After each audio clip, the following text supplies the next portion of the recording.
দিনে নিশাই ডকহাৰ ডাইনামিক যুৱ সংঘ তথা স্থানীয় ক্ৰীড়াপ্ৰেমীৰ অক্লান্ত পৰিশ্ৰমেৰে প্ৰস্তুতি প্ৰায় সম্পূৰ্ণ।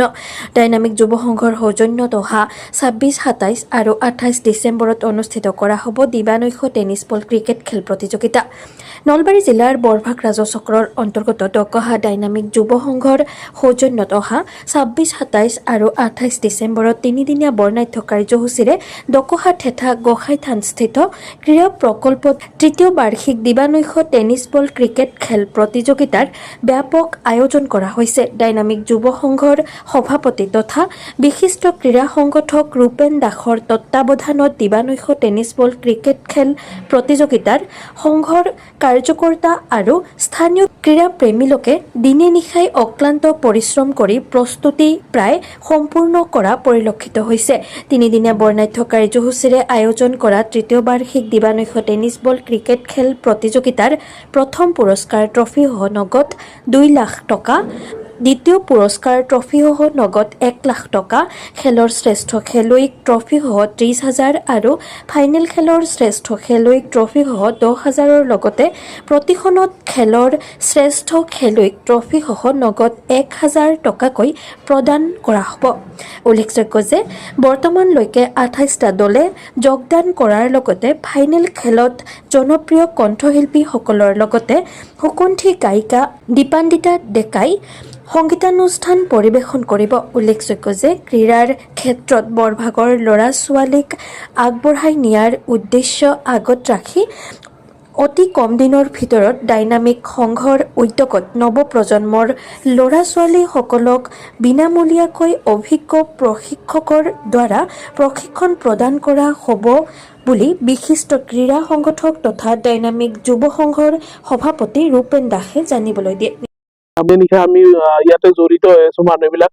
আমি গোটেই আমাৰ এই দুখন গাঁও ওচৰত দুই তিনিখন গাঁৱৰ গোটেই মানুহে দিন ৰাতি ইয়াতে লাগি আছে। আৰু আমাৰ যিখন ডকোৱা ডাইনামিক যুৱ সংঘৰ সৌজন্যত যিখন দিবানৈশ টেনিছ বল ক্ৰিকেট প্ৰতিযোগিতা ২৬ ডিচেম্বৰত আমাৰ আৰম্ভ হ'ব। আৰু আপোনাৰ ২৬, ২৭, ২৮ ডিচেম্বৰ, ২৮ ডিচেম্বৰৰ দিনা ফাইনেল খেল হ'ব।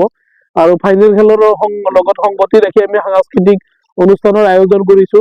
সাংস্কৃতিক অনুষ্ঠানত আমাৰ বেলেগ বেলেগ অনুষ্ঠান থাকিব আৰু লগতে অসমৰ জনপ্ৰিয় গায়িকা দীপান্বিতা ডেকাৰ গীত পৰিৱেশন কৰিব। আৰু এই চেগতে মই সমূহ ক্ৰীড়াপ্ৰেমী ৰাইজৰ সহায় সহযোগিতা বিচাৰি মই সহায় সহযোগিতাৰ কাৰণে কামনা কৰিছো। আৰু লগতে মই সাংবাদিক বন্ধু আৰু দাদাসকলক মই ধন্যবাদ জ্ঞাপন কৰিছো যে তেওঁলোকে আমাৰ এই খেলখনৰ যিটো প্ৰচাৰ কৰিছে সেইটো যথেষ্ট ভাল লাগিছে। আমি উৎসাহিত হৈছো। আৰু আমাৰ এই খেলখন চলোৱাৰ উদ্দেশ্যটোৱে হ'ল উঠি অহা আমাৰ যিখিনি যুৱক যুৱতীৰ মনত এটা উৎসাহ আনাৰ কাৰণে আমি খেলখন অনুষ্ঠিত কৰিছো। আৰু এই চেগতে মই জনাও যে আমি এই খেলখনৰ পিছতে আমি ইয়াতে এটা লেডাৰ বলৰ কোচিং চেণ্টাৰ এটা আমি ষ্টাৰ্ট কৰিম, য'ত আমি ফ্ৰী কোচিং প্ৰভাইড কৰিম। আৰু লগতে ইভেন আমি যিখিনি ল'ৰা ছোৱালী শিকিব আহিব তেওঁলোকৰ কিটটো আমি ইয়াতে প্ৰভাইড কৰিম। গতিকে তেওঁলোকে যাৰ আপোনাৰ ইয়াতে শিকিবৰ কাৰণে ইচ্ছা আছে তেওঁলোকে যোগাযোগ কৰি আমাৰ ইয়াতে আহিব পাৰিব। ইয়াতে ৩০টা দলে যোগদান কৰিছে আৰু আমি ৫০টা দলক যোগদানৰ সুবিধা দিম, কাৰণ আমাৰ ৩ দিনৰ টাইম থাকিব আৰু ৩ দিনৰ ভিতৰতে আমি গোটেই খেলখন সমাপ্ত কৰিব লাগিব। আৰু আমাৰ অকল খেলখনৰ লগতে সাংস্কৃতিক অনুষ্ঠান, সম্বৰ্ধনা অনুষ্ঠান কিছুমান থাকিব। গতিকে আমি বহুত বেছি দল আমি যোগদানৰ সুবিধা দিব নোৱাৰিম, ৫০টা দলকে যোগদানৰ কাৰণে সুবিধা দিব পাৰিম। আৰু আমি তাৰে অলৰেডি ৩০টা দলে আমাক যোগদান কৰিছে। আৰু অলৰেডি আপোনালোকে গম পায়ে আমি এইবাৰ বিজয়ী দলৰ কাৰণে আমি ২ লাখ টকাৰ পুৰস্কাৰৰ কাৰণে আমি আয়োজন কৰিছো আৰু বিজেতা দলে পাব ১ লাখ টকা। আৰু টুৰ্ণামেণ্টৰ যিজন শ্ৰেষ্ঠ খেলুৱৈ থাকিব তেওঁ ৩০,০০০ টকা আৰু এটা ট্ৰফি পাব। আৰু ফাইনেল খেলৰ যিজন শ্ৰেষ্ঠ খেলুৱৈ হ'ব তেওঁ ১০,০০০ টকা আৰু এটা ট্ৰফি পাব।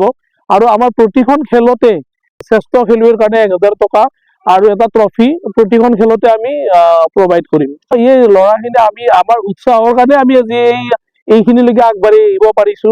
আৰু আমাৰ ইয়াৰে ওচৰৰ পাজৰৰ যিখিনি ল'ৰা ছোৱালী বা যুৱক যুৱতী বা উঠি অহা নৱপ্ৰজন্ম তেওঁলোকৰ উৎসাহ যথেষ্ট ভাল দেখা গৈছে, যাৰ কাৰণে আমি এই পৰ্যায় পাইছো।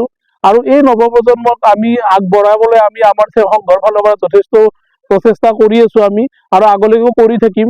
যে আমাৰ সংঘৰ এটাই আমাৰ হ'ব যে আমি যিকোনো মানে আমাৰ ফালৰ পৰা এইটোৱে প্ৰচেষ্টা হ'ব যে আমি কোচিং দি কিনে আমাৰ ইয়াৰে এটলিষ্ট যিকোনো এজন ল'ৰাকো যদি আমি ইয়াৰ পৰা ওলাই নিব পাৰো সেইটো আমাৰ মানে সংঘৰ কাৰণে বহুত গৌৰৱ হ'ব।